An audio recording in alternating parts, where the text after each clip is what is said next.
কে রে পল্টু, খুড়ো ওইভাবে আকাশের দিকে তাকিয়ে তারা গুনছে নাকি? না রে নাপা, আকাশে তারা নয়, মেঘ গুনছে মনে হয়। দেখছিস না কেমন মেঘ করেছে? ধুর, তুই ভুল বললি। খুড়ো মনে হয় কাকিকে খুঁজছে আকাশের দিকে তাকিয়ে। আই আই আই আই ঢামনাগুলো, বসে বসে আমাকে নিয়ে ইয়ার কি করা হচ্ছে? দেখতে পাচ্ছিস না আকাশের কি অবস্থা? খুড়ো, অত ভয় পাচ্ছ কেন গো? এরকম তো রোজই হয়। ঝড় নামবে মনে হয়। না রে, ভেতরটা কেঁপে উঠছে রে। আজ নদীতে কিছু ভয়ঙ্কর ঘটতে চলেছে। আজ এই নদী তার শান্ত মুখোশ খুলে মৃত্যুর ঘন ঘটা নামাবে। বাতাসে মৃত্যুর ছায়া নেমে এসেছে। আমি আমি তার স্পষ্ট গন্ধ পাচ্ছি। ইয়ার কি হাসি ঠাট্টার মাঝখানে হঠাৎ করে খুড়োর মুখে এসব কথা শুনে ন্যাপা আর পল্টুর মুখ ফ্যাকাশে হয়ে গেল তৎক্ষণাৎ। আতঙ্কের ছাপ। সে কাঁপা কাঁপা স্বরে বলল, ও খুড়ো, এসব কি বলছো গো? তোমার কথা শুনে তো গায়ে কাঁটা দিচ্ছে, কিন্তু কিছুই বুঝতে পারছি না। শোন, সময় একদম নেই। বাঁচতে চাইলে এখনই নৌকাটাকে পাড়ে নিয়ে চল। তা না হলে এই নদীর বুকেই আমাদের তিনজনের মৃত্যু লেখা আছে। আকাশ কালো হয়ে এসেছে। দূরের দিগন্ত জোড়া মেঘ যেন গর্জে উঠছে রাগে। হাওয়ার গতি হঠাৎ বেড়ে গেছে। বাতাসে মিশছে নদীর জল আর কাঁচা কাদার গন্ধ। একরকম অস্থিরতা তৈরি করছে। মেঘে মাঝে মাঝে বিদ্যুৎ ঝলকে উঠছে, যেন আকাশের মাঝখানে আগুন নেচে বেড়াচ্ছে। নদীর বুকে শুরু হয়েছে স্রোত। খুড়ো, পল্টু আর ন্যাপা নৌকো নিয়ে বাড়ি ফিরছে। তারা গিয়েছিল মাঝ নদীতে মাছ ধরতে। একের পর এক ঢেউ ধাক্কা মারছে নৌকাটাকে। যতই কষ্ট হোক, ন্যাপা আর পল্টু প্রাণপণে বৈঠা চালাচ্ছে। নৌকাটা নিয়ে যা হোক করে তাদের বাড়ি ফিরতে হবে। মুখে কথা নেই, চোখে আতঙ্ক, আর শুধু একটাই লক্ষ্য, নৌকা নিয়ে বাড়ি ফিরতে হবে নিরাপদে। পেছনে গর্জন করে উঠল বজ্রধ্বনি। মনে হলো আকাশটাই ফেটে যাবে। নৌকার পাটাতন কাঁপছে জলের আঘাতে, কিন্তু তারা থেমে নেই। একটু দেরি মানেই বিপদ। মিঠাই খুড়ো বলে উঠলেন, নাপা, তুই একটু থাম এবার। পুরো হাঁপিয়ে গেছিস দেখছি। আমায় দে, আমি পাল বইছি। না না খুড়ো, তুমি পাল টানতে যেও না, প্রচুর হাওয়া দিচ্ছে গো। তুমি শুধু জিনিসগুলো ভালো করে ধরে বসো, যেন উল্টে না যায়। হ্যাঁ খুড়ো, ন্যাপা ঠিক কথা বলেছে। নদীতে প্রচুর ঢেউ দিচ্ছে, মনে হয় কালবৈশাখী ঝড় উঠেছে। আর কোনো কথা বললেন না মিঠাই খুড়ো, যেন কথাগুলো গলায় আটকে গেছে। মুখে এক ধরনের চাপা ভয় আর বিস্ময়ের ছাপ। চোখ দুটো ফাঁকা ফাঁকা, যেন অনেক দূরে কি একটা দেখার চেষ্টা করছেন। কপালের ভাঁজ গভীর, ঠোঁট দুটো শক্ত করে চেপে রেখেছেন। খুড়ো আকাশের দিকে তাকিয়ে আছেন একভাবে। শুধু দেখা নয়, যেন শুনছেন, বুঝতে চাইছেন কিছু। হাওয়ার শব্দে, বিদ্যুতের ঝলকানিতে, মেঘের গর্জনে কোনো অশরীরী বার্তা লুকিয়ে আছে কিনা। কখনো দৃষ্টি ফেরান নদীর ওপারে, কখনো ঘন অন্ধকার বনের দিকে। যদি কোথাও কোনো ছায়া, কোনো নড়াচড়া ধরা পড়ে তার চোখে। মিঠাই খুড়োর এই আচরণে একটা অদ্ভুত গুমোট ভাব তৈরি হয়েছে। তার কাচুমাচু ভঙ্গিমা আর নীরবতা যেন বলে দিচ্ছে তিনি কিছু টের পেয়েছেন। কি হলো খুড়ো, মুখটা অমন করে বসে কেন? কিছু দেখতে পেলে নাকি? না রে, এখনো তেমন কিছু দেখতে পাইনি, তবে গন্ধ পাচ্ছি তাদের। তারা জেগে উঠেছে। না জানি আবার কতজনকে নিয়ে যাবে। ও খুড়ো, কি সব বলছো? বুঝতে পারছি না তো কিছুই। কাদের গন্ধ পাচ্ছ গো? কারা আসছে? ভালো করে তাকিয়ে দেখ। নদীর জল থেকে কেমন একটা পচা মাছের গন্ধ বেরোচ্ছে না? আর নদীর নীল জল কেমন কালো হয়ে গেছে। ওখরো, নদীর জল হঠাৎ করে কালো হয়ে গেল কিভাবে গো? একটু আগে পর্যন্ত তো সব ঠিকঠাক ছিল। এসব কি হচ্ছে খুড়া? এখন গল্প বলার সময় না, মাছতে যদি চাস তাহলে প্রাণপণ নৌকার পাল্টা। খুড়োর কথা শেষ হতেই ন্যাপার মুখটা কেমন যেন ফ্যাকাশে হয়ে গেল, জল শুকিয়ে গেল ঠোঁটে। আর কিছু বোঝার বাকি রইল না তাদের। চারপাশের বাতাসও যেন এক নিমেষে ভারী হয়ে উঠল। নদীর জলের গা থেকে যেন ধোঁয়ার মতো কুয়াশা উঠছে। গা ছমছমে এক অনুভূতি ছড়িয়ে পড়ল নৌকার চারপাশে। ঢেউগুলো শান্ত নয়, অস্থিরভাবে ধাক্কা মারছে, যেন কোনো এক নৌকার গায়ে, যেন কোনো এক অদৃশ্য শক্তি ওদের টেনে নিচে নামাতে চায়। খুড়ো, পল্টু, ন্যাপা, কারোর মুখে কোনো কথা নেই। মনের মধ্যে তখন হাজারটা প্রশ্ন একসাথে তোলপাড় শুরু করেছে। কি হতে যাচ্ছে? এমন অস্বাভাবিক আচরণ কেন? সেই চিন্তার ভিড়ে হঠাৎই কড়কড় করে একটা তীব্র শব্দ কানে ভেসে এলো। মুহূর্তের মধ্যে অগ্নি বিদ্যুৎ খেলে গেল আকাশ জুড়ে।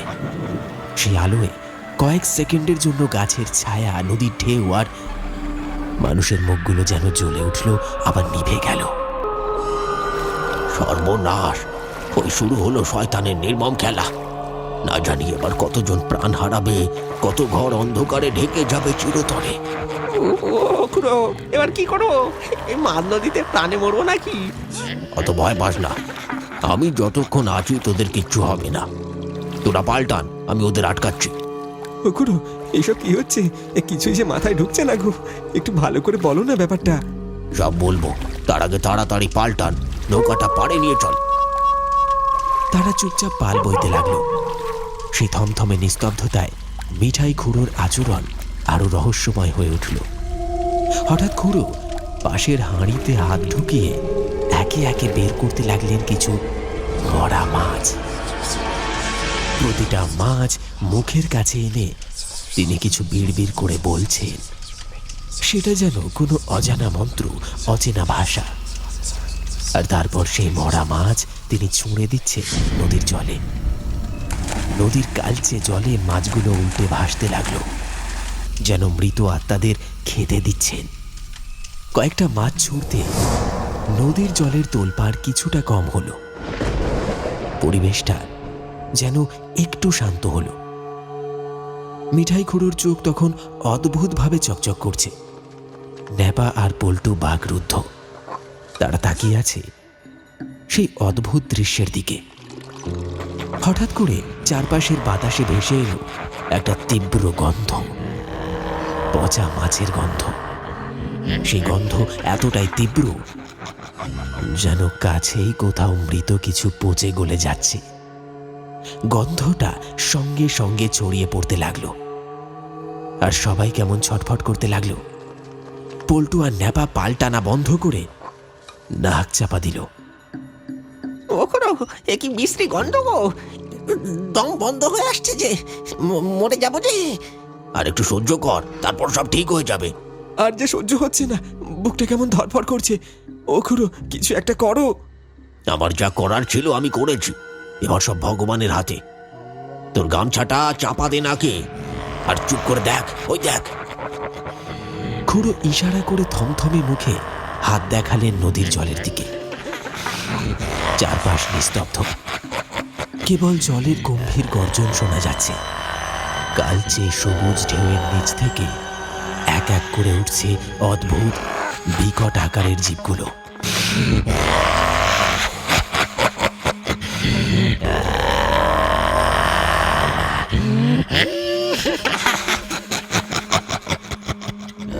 যেন কোনো অন্ধকার জগতের পেট ফেড়ে ছুটে আসছে তারা। তাদের চোখ লাল টকটকে, আর গায়ে থকথকে কাদা মাখা।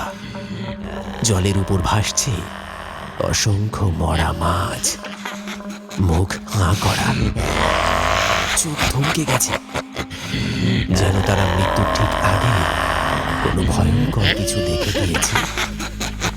হঠাৎ এক একটা করে মাছ নিচ্ছে আর নিঃশব্দে ডুবে যাচ্ছে জলের তলায়। কেউ টেনে নিচ্ছে। এই ভয়ঙ্কর দৃশ্য দেখে পল্টু আর ন্যাপা মুখে কোনো কথা বলতে পারে না। তাড়াতাড়ি খুড়োর পেছনে লুকিয়ে পড়ে তারা। তাদের চোখে আতঙ্ক জমে আছে, শরীর কাঁপছে। ওখরো, এইসব পিশাচগুলো কি এই নদীতেই বাসা বেঁধেছে? তাহলে তো আমাদের মতো গরিব জেলেরা আর নদীতে নামতেই পারবে না। মাছ ধরবে কিভাবে? পেট চালাবো কি দিয়ে? এই নদীর তলদেশে এখন ঘুরে বেড়াচ্ছে অশান্ত আত্মারা। বহু বছর আগে ডুবে যাওয়া প্রাণ, যাদের অন্তিম মুহূর্ত ছিল এই নদীর বুকে। ওরা নিঃশব্দে লুকিয়ে আছে জলের গভীরে। সব সময় ক্ষতি করে না তারা, কিন্তু যখন জলের উপরে ওঠে তখন এক অদ্ভুত কুয়াশা ঘিরে ফেলে চারিদিক। সেই মুহূর্তে যদি কেউ থাকে নদীর ধারে কিংবা মাঝ নদীতে, ওরা ওরা টেনে নিয়ে যায়, আর কখনো ফেরে না তারা। তাহলে খুড়ো, এই রাতের বেলা মাঝ নদীতে মাছ ধরতে আসা মানে তো জীবন হাতে নিয়ে আসা। এইভাবে চললে তো আর মাছ ধরতে আসা যাবে না। ভয় পাস না, এরা জলের বাইরে সবসময় উঠতে পারে না। তাদের ক্ষমতা এতটা নয়। তাড়ানোর মন্ত্র আমার জানা নেই, কিন্তু আটকে রাখার কিছু কৌশল আমার জানা আছে। তবে আজকের রাতটা অশুভ। নৌকা নিয়ে তাড়াতাড়ি পাড়ে চল, আর একটাও কথা বলিস না। খুড়োর কথা মতো ন্যাপা আর পল্টু আর দেরি না করে নৌকার পাল বইতে শুরু করল। চারিদিকে অন্ধকার ঘনিয়ে এসেছে। মাথার উপর কালো মেঘের স্তর যেন আরো ভারী হয়েছে। অতৃপ্ত পিশাচদের ছায়ামূর্তি ধীরে ধীরে জলের ওপর উঠে আসছে। মরা মাছগুলো একে একে তারা টেনে নিচ্ছে জলের গভীরে। মিঠাই খুড়োর চোখে চিন্তার ভাঁজ। তিনি হয়তো ভাবছেন, এই পিশাচদের আটকানো গেছে কিছুক্ষণের জন্য। পরিবেশ কিছুটা শান্ত হলেও বাতাসে এখনো সেই তীব্র পচা গন্ধটা মোমো করছে। খুড়োর মন্ত্র শক্তির জোরে সেসব পিশাচদের কিছুক্ষণের জন্য শান্ত করা গেছে।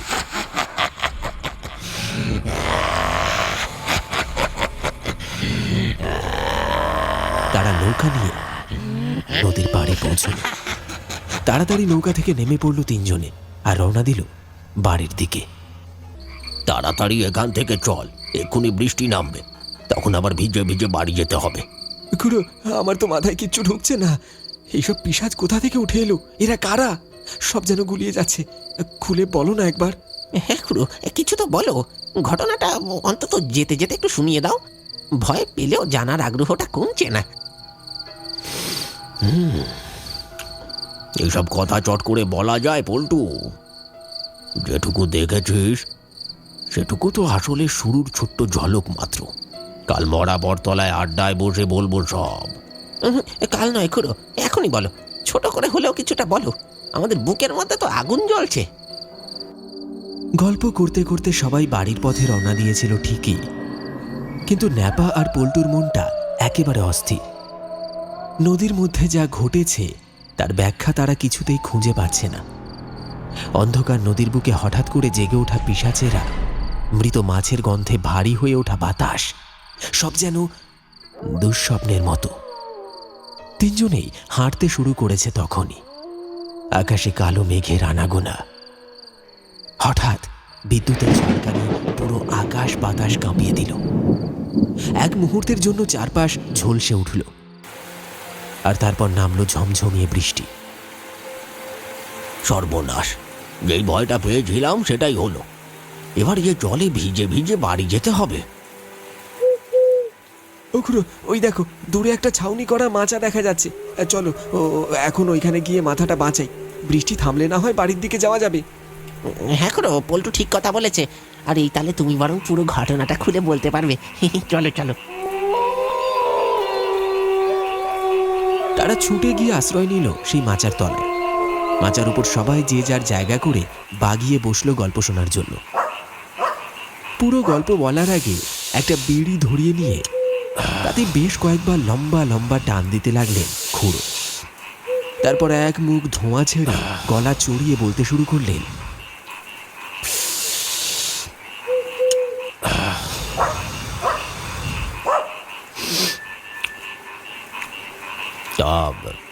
আজ থেকে ৩০-৩৫ বছর আগেকার কথা। তখন বাবার সাথে এই নদীতে মাছ ধরতে আসতো। এইরকমই বর্ষার এক রাতে আমি আর বাবা মাছ ধরে বাড়ি ফিরছি। আকাশ কালো মেঘে ঢেকে গেল।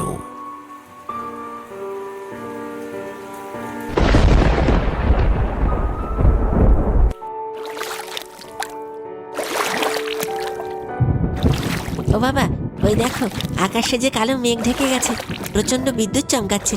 এবার কি করব? তুই সরে আয়, জিনিসগুলো ভালো করে ধরে বস। আমি পাল বইছি, আর একটু গেলেই নদীর পাড়ে পৌঁছে যাব। তারপর বাবা পাল টানতে লাগলো। আমি নৌকার উপর বসে মাছের হাড়ি, জাল আর অন্যান্য জিনিসগুলো ধরে বসে আছি। ঘুমট ভাবটা কেটে ঝোড়ো হাওয়া বইতে শুরু করলো। আকাশে প্রচন্ড বিদ্যুৎ চমকাচ্ছে, সাথে শুরু হলো বৃষ্টি। যা হোক, তাড়াতাড়ি করে নদী পাড়ে পৌঁছে আমি আর বাবা নদী পাড়ে ওই বট গাছটার নিচে দাঁড়িয়ে আছি। দেখলাম বাকি জেলেরা যারা মাছ ধরতে গিয়েছিল তারাও নৌকা নিয়ে বাড়ি ফিরছে। সব মিলিয়ে গোটা 10টা নৌকা আসছে। কি হলো খুড়া, তোমার চোখে জল, কাঁদছো কেন? সেদিনের কথা মনে করলেই এখনো চোখ ফেটে জল আসে। কেন খুড়ো, কি এমন ঘটেছিল যার জন্য তোমার চোখে জল আসে? তারপর দেখলাম চারিদিক কাঁপিয়ে পরপর বজ্রাঘাত পড়তে শুরু করলো, যেন অকাল মরণের খেলা শুরু হলো।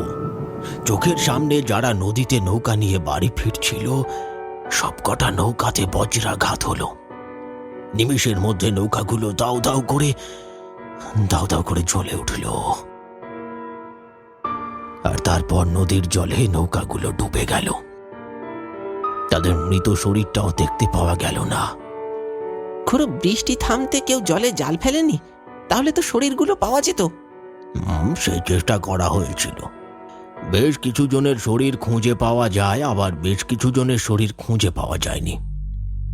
তখন থেকেই এরকম বর্ষার দিনে নদীর তলা থেকে রাত হলেই ওরা উঠে আসে, অপূর্ণ আত্মা, অতৃপ্ত খিদে নিয়ে। মাছ নয়, আত্মা খুঁজে তারা। ন্যাপা আর পল্টু থমকে দাঁড়ায়, আর তখনই বিদ্যুতের এক লম্বা রেখা ছুঁয়ে গেল তাদের পাশের গাছটাকে। গর্জে উঠল বজ্রধ্বনি, আর সেই শব্দের ফাঁক দিয়ে তারা শুনতে পেল দূর থেকে ভেসে আসছে একটা মর্মান্তিক আওয়াজ।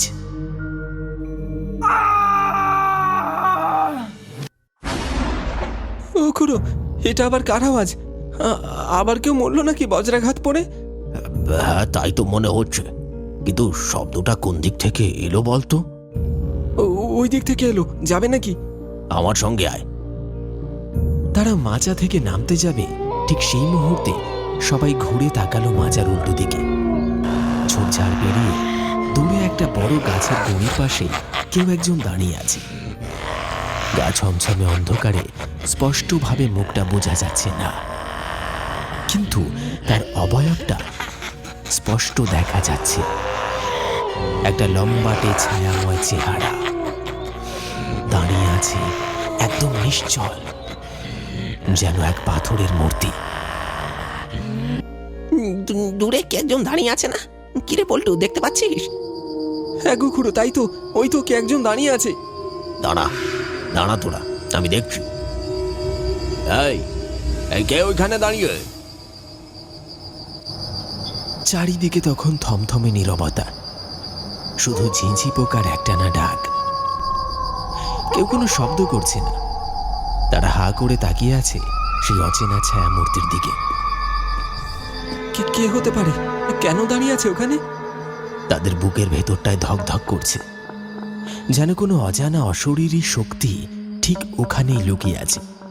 ন্যাপা বলে উঠল, ও খুড়ো, দেখে তো মনে হচ্ছে ওই পাড়ার ভোম্বল। ও এত রাতে এইখানে কি করছে? আমারও তাই মনে হচ্ছে, কিন্তু ও বেটা ওইখানে দাঁড়িয়ে কি করছে? এখানেই থাম তোরা, ওইদিকে এক পাও যাবি না। ব্যাপারটা ভালো করে বুঝতে দে আমায়। খুড়োর মনটা কেমন যেন কুঁকড়ে উঠল। মনে হলো অচেনা কোনো বিপদ যেন ঘাড়ের উপর নিঃশ্বাস ফেলছে।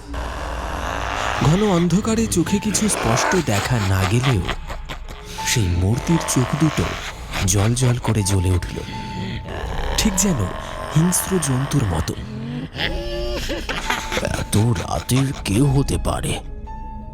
মনে মনে প্রশ্ন করেই খুড়ো এগিয়ে কিছু বলতে যাবে, এমন সময় হঠাৎ তার আগেই সে ছায়ামূর্তি হন হন করে সামনে এগিয়ে এলো।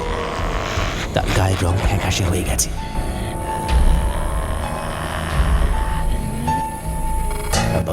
কিরে বম্বল, তুই এখানে কি করছিস? আর তোর এই অবস্থা হলো কিভাবে? ও খুড়ো, পরে সব বলবো, আগে তুমি তাড়াতাড়ি আমার সাথে চলো। কেন রে, কি হয়েছে? বিপদ হয়েছে খুড়ো, তাড়াতাড়ি এসো আমার সাথে, তাড়াতাড়ি এসো।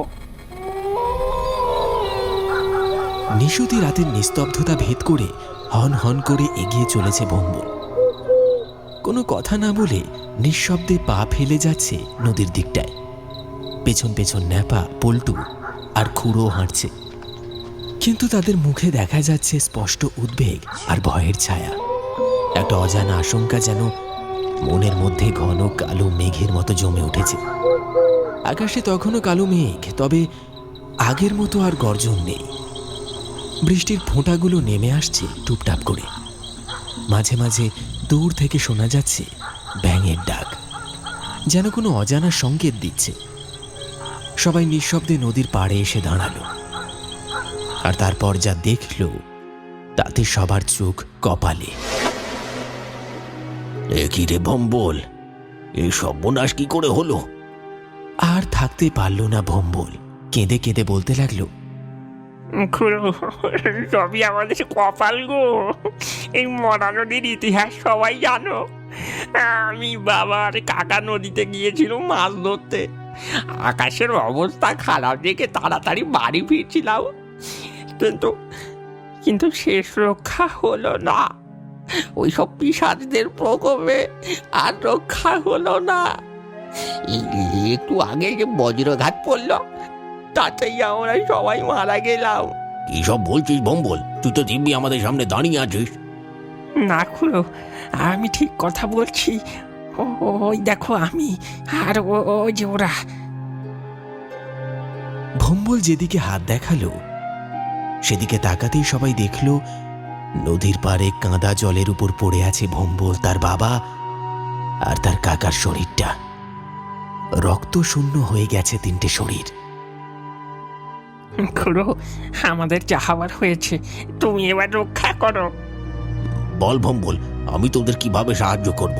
এই নদীর তলার পিশাচরা আমাদের শরীরগুলো নদীর তলায় নিয়ে যেতে চায়।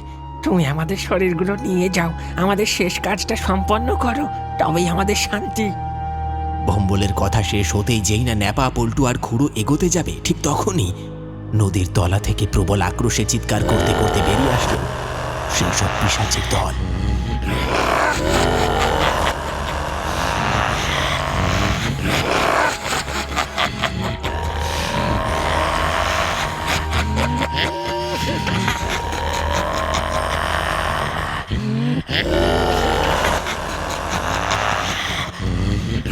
খুড়ো, ওরা আসছে, আমাদের রক্ষা করো, আমাদের মুক্তি দাও খুড়ো।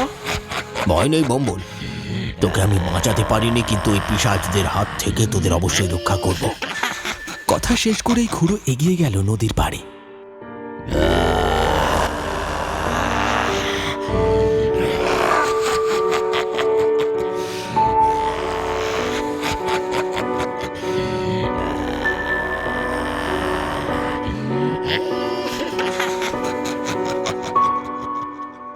কাদা জলের উপর দাঁড়িয়ে চিৎকার করে বলতে লাগলো,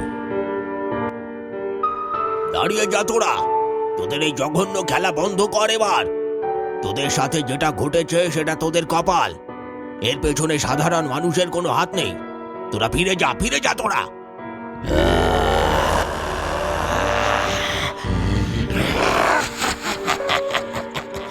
খুড়োর কোনো কথাই যেন তাদের কানে গেল না। গর্জন করতে করতে জলের তলা থেকে উঠে আসছে তারা। ন্যাপা আর পল্টু নদীর পাড়ে দাঁড়িয়ে সেই দৃশ্য দেখছে। আমি শেষবারের মতো বলছি, দাঁড়িয়ে যা তোরা, নয়তো পরিণাম ভালো হবে না। খুড়ো বারবার থেমে যেতে বলছেন সেই সব পিশাচদের। খুড়ো বাধা দেওয়া সেই পিশাচ খুব রেগে খুড়োর দিকে এগিয়ে আসে।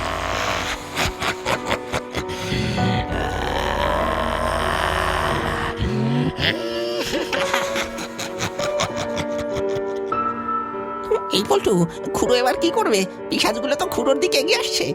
আরে না বা, আমরাও তো কিছু করতে পারবো না। কি যে করি এবার? খুড়ো কি করবে বুঝে উঠতে পারছে না। আর ঠিক তখন খুড়োর মনে পড়ল তার বাবা মারা যাওয়ার আগে একটা মাদুলি দিয়ে গেছিল, আর বলেছিল যখন খুব দরকার পড়বে তখন যেন ব্যবহার করে। ঠিক তখনই মাদুলিটা হাতে নিয়ে বলল, আমি শেষবারের মতো বলছি, দাঁড়িয়ে যা তোরা, নয়তো পরিণাম ভালো হবে না।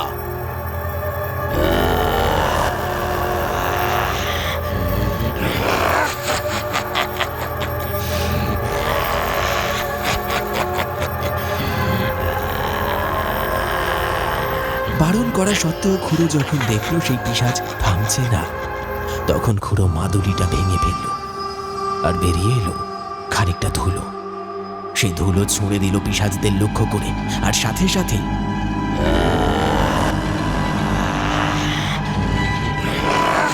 সারা শরীরে দাউ দাউ করে আগুন জ্বলে উঠল। একে একে ধোঁয়া বাতাসে মিলিয়ে গেল তারা।